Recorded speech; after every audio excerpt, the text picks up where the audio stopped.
G'day everyone, welcome to Big Day Out Gold Coast. I'm David Murray, your HP Go Live reporter for the day, and I'm here with my very first interview of the tour. Fuzzy, how are you going? Great, Dave. How you doing? Not too bad at all at the moment, now that we're sitting down chatting. Now, you've just come in from Auckland. Yeah. How was Big Day Out there? Oh, it was absolutely incredible. Like, we were hanging out backstage. Yeah. We kind of had an Aztec theme, and we kind of painted a backdrop. It looked really, really pretty. And we were all wearing feathers and interviewing a whole stack of internationals here on the Big Day Out bill. So we had people like Lupe Fiasco, the Black Kids. We also had people like Simian Mobile Disco, Hot Chip, and a whole lot of other cool things and cool acts. And we all had fun. And the Ting Tings also performed for us.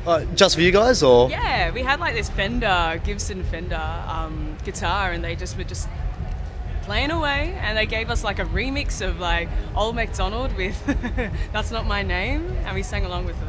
That's right, almost like an ultimate mashup there, right? Yeah. So I suppose that must be one of the perks of the job, getting like personal performances of bands. Definitely. Yeah.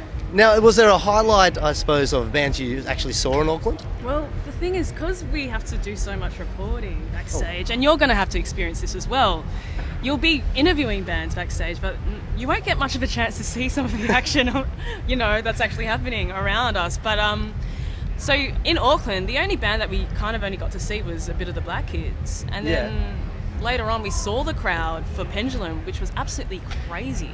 So it's great that the Big Day Out tour is an actual proper tour, and we can tour around and eventually see all the bands throughout the entire leg. I suppose over 5 shows you should be able to get to see most of them in the end. Yeah, definitely. So you're doing reporting at this gig and not in Sydney?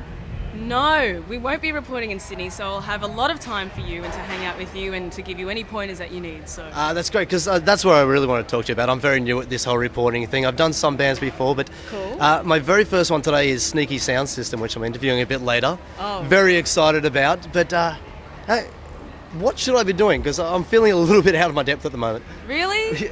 Don't be so just a little bit, you know. Well, I guess the key is confidence as well, because in an interview, if you're kind of feeling a bit nervous, then it'll kind of rub off on the artist as well, and they might feel a bit funny. So even if you are super nervous, just be confident. That's right. Just chill out and relax. Yeah, totally. Just have a conversation with them like they're any other person, I guess. Yeah, definitely. Pretend the camera isn't there. Yeah, exactly. Pretend that the camera isn't there. Pretend that there's thousands of people not watching you. It's just you and the artist. There's thousands of people watching me right now. Yeah. I can feel their eyes. Yeah. Just penetrating through the lens. But because we are at the Big Day Out, it's very, very vibey here. It's very, very chillaxed.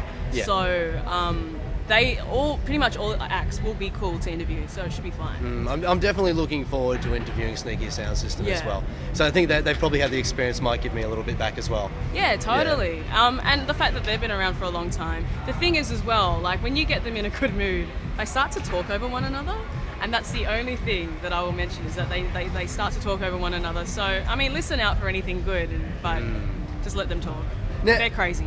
Is there anything you reckon I should definitely be asking Sneaky Sound System, or is there anything you always ask a band, no matter who it is? Oh, well, at a festival, I always like to ask them if they're having a great time and who they are hanging out to see. And, you like the festival talk. They've done Glastonbury last year, so you could always say how things are in comparison. And I'm pretty sure that everybody say that they'll love the Big Day Out, and it's up there in terms of festivals. I hope they would. They especially have to say that today, and then when they're over in Glastonbury, they can say they like Glastonbury better. Yeah, keep everybody on their good side. Yeah, definitely. Now, some people would probably say you've got one of the most awesome jobs that you can possibly have. That's kind of why I want to do it. So yeah, awesome. If anyone's out there, please, I'd really like to get a paid job in this. Would be great.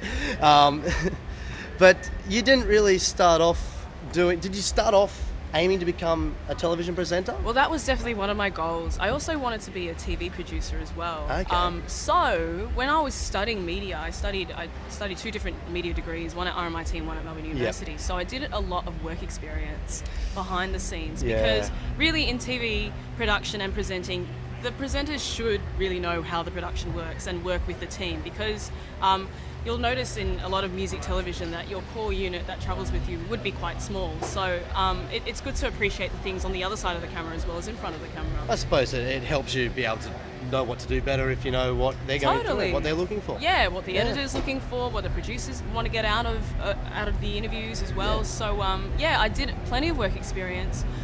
It wasn't really until I got my first kind of on-air stuff on Channel V as to knowing what presenting was like. But really, practice makes perfect, and it's only because I've been on video hits over the last 3 years that I feel more confident being a presenter and an interviewer. Yeah, I suppose once you get out there and start doing it, that's when you get better. Jump into the deep end. Yeah, I kind of feel a little bit that way at the moment, being thrown into the deep end.